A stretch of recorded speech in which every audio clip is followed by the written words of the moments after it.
And this is why a lot of the dating stuff gets me a little bit annoyed, because they're preaching an agenda that's caught up in the 3D world of basically settling. Like, basically, don't going after chemistry that you have with someone, but thinking through, like, is this person good for you? Like, for example, even Love is Blind, right? I've talked about this before, but they said that, like, when they meet a lot of the people, when they meet the people, they feel no chemistry towards someone, and then they're ridiculed for it because they don't want to be with that person just based on an emotional connection, a best friend, right? They want to feel that desire for their partner, but they're ridiculed being like, oh, you're just going after the person's looks and body and blah blah blah. But no, chemistry is something that you feel on a soul level. So it's like, your partners can be looking different from each other, but you just have that chemistry and desire for them because it's a soul connection. You feel that person's energy, you know, you're attracted to their energy, so they can look like anything, right? Most people, when you're not giving into 3D, you don't really have a type, right? You could actually, no, let me rephrase that. You could have a type that your soul connections are a certain, like, race of people, because that's what you're attracted to. And but then it's like, maybe that's just where your soul ties are, right? So it's like, if you like blonde hair, blue eyes, whatever, but you go near that person and you're not compatible with anyone, then you shouldn't pursue that, because just because they have the look of what you like, if you don't feel the compatibility, then don't just go off of chemistry, right?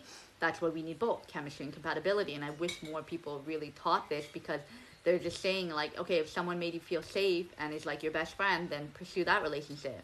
Why go after chemistry when chemistry leads you down the road of destruction, let's say, right? But that's not the truth. Chemistry, it needs to be chemistry and compatibility. Both need to go hand in hand. You're not going to settle for compatibility with no chemistry, and don't go after chemistry without compatibility, because then you're not aligned with that person and you just end up in heartbreak. So, yeah, like, really it's important to really think about, do I feel chemistry and compatibility? And you only feel that through getting to know someone. And when you feel chemistry, you have to try to refrain yourself from jumping in until you know if you have compatibility with that person, right? So, and that's why a lot of times relationships end up in this intense heartbreak, because you didn't figure out if you had compatibility, and then one person leaves the situation because they're like, oh, I don't feel compatibility towards this person, I just felt chemistry. So yeah, that's my spiel on compatibility and chemistry. But back to what I was saying uh, about the why. So it's like, a lot of the things I focus on the why, the bigger picture, and the why in my life. Why did things happen the way they did? Why did my certain relationship fail? It's because I didn't have the chemistry towards that person. I understand the why. I learned the lesson. I can move on from it, and I learned the lesson in the sense, I'm not going to repeat that of getting into another relationship where I just feel compatibility.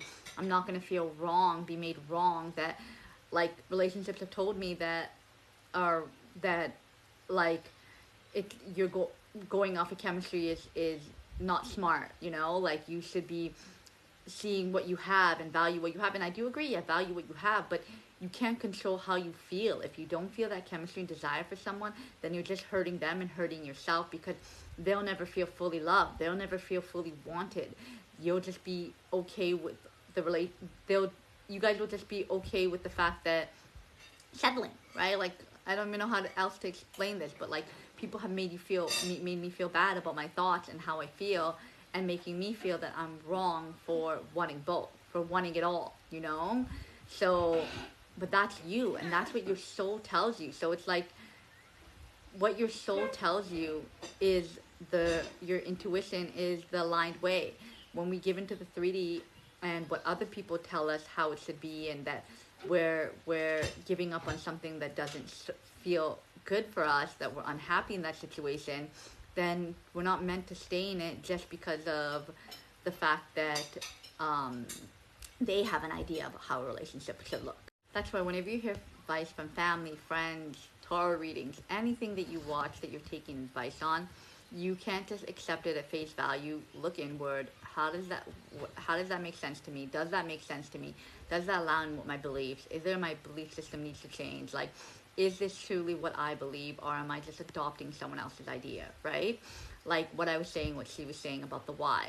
That resonates with me. Why? Because I'm always focused on the why. So my soul mission, raising my frequency, what else am I focused on? Talking about raising our frequency.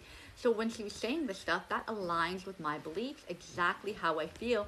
But she was adding another thing to it about how the soul contract that we came in, and I'm always questioning the blueprint and soul contract, but I'm really starting to believe that because we all have free will, right? That we came in here with a soul contract and everyone has a soul purpose, but our soul purpose is to raise our frequency. So it's like when you think of the why, like I just told you about the relationships, my why, for example, why I came here, why did everything fall apart? Why was everything so heavy before I came here? Why did I make this decision to come here? And it's like I know the why because everything fell apart to make me come here. That if everything didn't fall apart, I would have stayed in my comfort zone in a place that I wasn't happy in, and not make the hard choice of starting a life somewhere else in a place that has nature, aligns with what I want, a peaceful, calm life, right? I'm not saying this is my ever place, but for right now, that's what I want. I want things that don't trigger my nervous system, that make me feel calm and peace. I just need to work on my frustration and getting overwhelmed because I'm trying to do too many things at once, right? So, and the kids interrupting the videos and whatever, like, I just need to get through that, push through it, or take a break. Those are your two options. Get them distracted with another thing, so that you can channel what wants to come out. Like last night, I did a tarot reading at 12. I started at like 11:30 and finished at 12:30 in the morning because I was like, channel messages, cool. Like I don't really mind if I get interrupted in a channel message because I'm already going from thought to thought. But when it's tarot readings and I'm channeling something for the collective, I want to be focused on that. So I was like, okay, I'm not going to do tarot readings because that requires a lot of energy and a lot of focus for me when the kids are up. Let me just do it when they go to sleep. Make the time, do it. If I still have energy, do it when they go to sleep. So last night I did it and I felt good about it, that I didn't have any interruptions. I did a divine masculine, feminine, and love reading.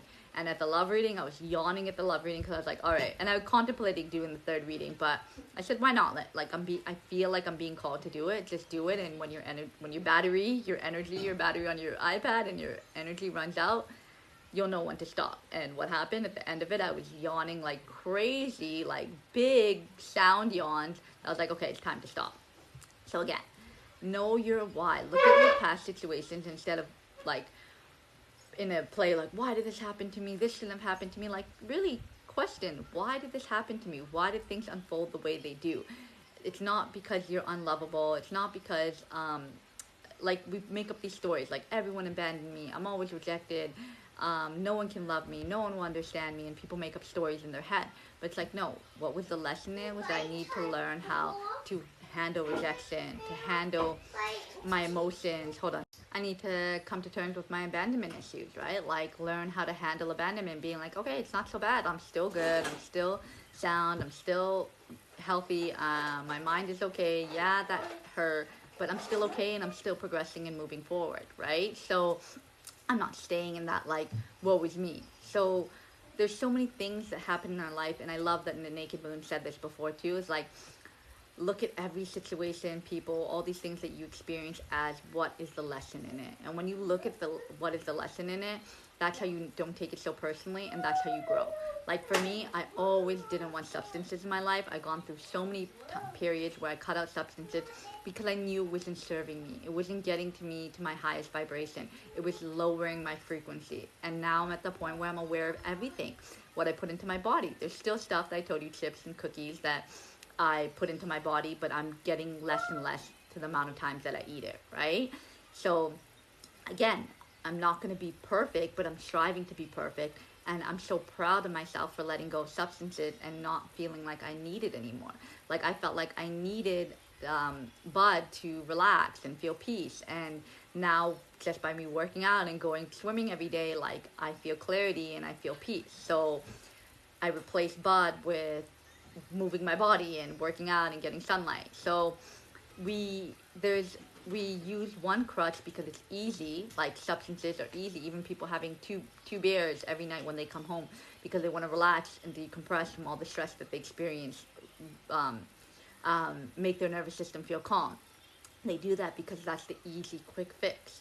Whereas if they went and played a sport after they got off of work, or they made a healthy meal, or had a good conversation with a friend, or just like did some yoga, did anything to move their body and socialize, let's say, they would feel better than just having that beer and making their brain feel foggy the next day, and altering their state of consciousness. And if they're having more than that, then if they risk blacking out, and they're all this past stuff that they haven't dealt with comes up, and then they are reactive and explosive. Like, that's one of the things about alcohol, and the reason why for me, and everyone's different, right? They always say whatever mood you're in, alcohol intensifies that. So if you're happy, it makes you more happy. There's been situations where I've had alcohol with people and no arguments, no miscommunication, nothing happened, because I was in a happy place. When I went out with friends, relationships, everything was perfect. I was having fun, I was laughing, I was giddy. But there's times when I've been in unhappy situations and I've drank alcohol, I intensified the unhappy thoughts that I was already having. So alcohol is one of those things that if you're gonna have it, then you need to make sure you're in a happy place and you've dealt with stuff that you're not around people who trigger you, and you've been facing your shadows to know what triggers you or not, right? So if you have all these bad thoughts that you're thinking constantly, then when you drink alcohol, those bad thoughts are just going to be intensified, and then you're going to be explosive towards someone, right? Especially if someone hurt you and you drink alcohol, then that hurt, that pain gets intensified.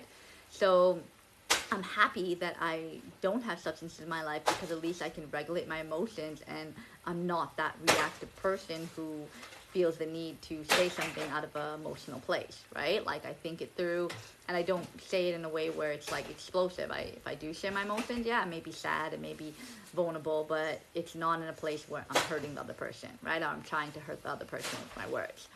So I don't know why I went onto that big rant, this second rant, but again, find out the why of why things have happened in the past, so that you learn the lesson, so you can close out that karmic cycle. Raise your frequency through taking care of yourself, taking care of your mind, body, and soul by nature, exercise, spending time with people who are like-minded, who make you laugh, working on your passion projects, taking aligned action towards your passion projects, and not just thinking your idea and then not making them happen. No, you got an idea, there's a reason why even if it's not something that's supposed to make you income, the very act of you taking aligned action on the thing that you're being called to do is about your growth, about your progress, about raising your frequency. So it's like, for me, my lesson is still getting frustrated, is that and getting overwhelmed. That's a lesson that keeps repeating itself, because I haven't gotten over it. I haven't worked through it. I haven't changed how I handle the situation. So that's something that I'm working on, but I'm getting better. Like, less and less I'm getting overwhelmed and frustrated. It's just certain moments that I get frustrated. It's like usually when I'm just trying to record a video or tarot reading, but now I'm changing how I do it, where I said I'm going to do the tarot readings in the evening so that I'm not interrupted. And then with the channel messages, I'm just choosing to not get frustrated, but at times I'm like,